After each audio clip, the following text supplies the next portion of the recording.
আলাইকুম। অনেক রান্না একটু দেখায় তারপরে বিবরণ দিচ্ছি। সেটা হচ্ছে যে আজকে কিন্তু প্রচণ্ড গরম, আমার মনে হয় 40-এর উপর হবে। এই অবস্থায় যে ঘামাচ্ছি, কাজের পেটে আজকে আমি হয়ে গেছি, মানে আমি হচ্ছে এখন রান্নাঘরের বুয়া, খালা যেটা বলেন সেটাই।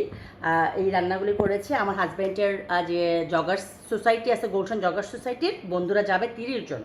30 জনের রান্না করেছি, তারা খাওয়ার আগে দেখে ফেলবে যে তাদের ভাবি, আমি তো তাদের ফেভারিট ভাবি। তাদের ফেভারিট ভাবি কী কী রান্না করেছে সেটা তারা দেখবে, তারা খাবে। এটা হচ্ছে রুই অথবা কাতল মাছ, আমি জানি না মাছের নাম, আমি জানি না, কিন্তু আমার মনে হচ্ছে সবচেয়ে বড় মাছ, এত বড় আমার সমান মাছটা ছিল।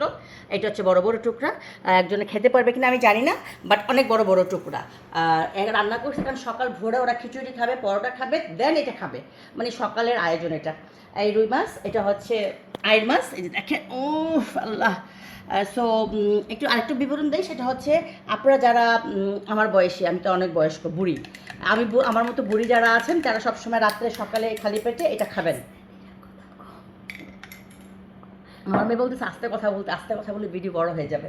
আচ্ছা, এটা হচ্ছে চিংড়ি মাছ, 5 কেজি চিংড়ি মাছ, অনেক চিংড়ি এখানে, কারণ জগার্সের ভাইয়েরা অনেক বেশি খায়। সো এই জন্য একটু বেশি বেশি করে রান্না করা হয়েছে। এবং আমি কিন্তু ঘামাচ্ছি, আমি বললাম না আমি আজকে খালা হয়ে গেছি। এটা হচ্ছে ট্যাংরা মাছ ভুনা, ওকে। তারপর এটা হচ্ছে সবচেয়ে প্রিয় খাবার মরিচ বাটা।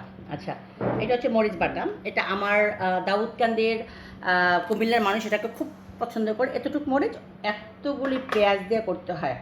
আর হচ্ছে এটা হচ্ছে চাল কুমড়া, আমার আমার গাছের চাল কুমড়া দিয়ে গুঁড়া চিংড়ি দিয়ে রান্না করেছে। এই হচ্ছে এখন রাতের আয়োজন, মধ্যরাতের আয়োজন। এগুলো রান্না করে রেখেছি, সারা রাত্র মেসের মধ্যে রেখে দিব, কারণ সকালে এতগুলি রান্না করা যাবে না।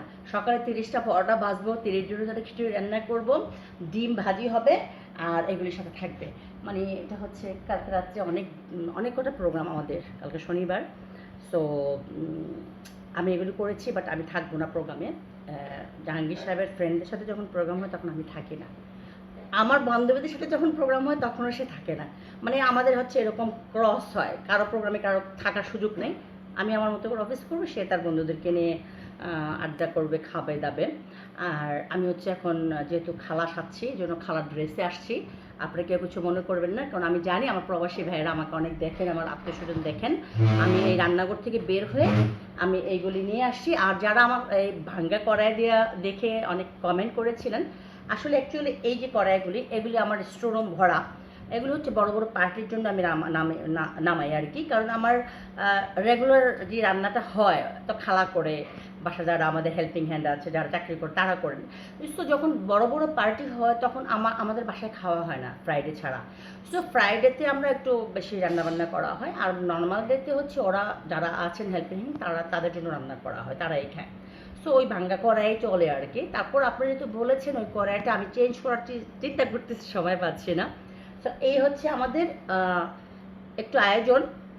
অনেক কষ্ট করে রান্না করেছি, এই জন্য ভিডিওটা করলাম আপনাদের জন্য। কারণ দেখা গেল সারাদিন অনেকে আমাকে ফোন করেছেন, মেসেজ করেছেন, কমেন্ট করেছেন, কোনো উত্তর দিতে পারিনি, কারণ আমি এই রান্নাবান্না নিয়ে আজকে সারাদিন ব্যস্ত ছিলাম শুক্রবার। এর মধ্যে আবার আমি প্রায় অনেক অনেক দূরান্তে গিয়েছি, কাজ করেছি, মাছ কিনেছি, বাজার করেছি, অনেক কিছু করেছি, চাল কুমড়া গাছ থেকে পেরে নিয়ে আসছি, অনেক কিছু করেছি।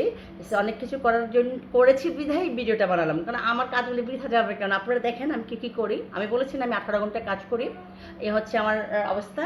আর আপনারা বোনদের জন্য টিপস, দাদা বয়স্ক আমার মতো বুড়ি আছেন, বুড়ি বোনরা হচ্ছেন, এই ইসবগুলো খাবেন, ঘুমানোর আগে খাবেন এবং খালি পেটে খাবেন, তাহলে আপনাদের পেটের স্টোমাক ভালো থাকবে, সবসময় ভালো থাকবে, এবং সবাই আমার মতো সতেজ থাকবেন। কারণ অনেকে বলে তুই এত কাজ করিস কীভাবে সতেজ থাকিস।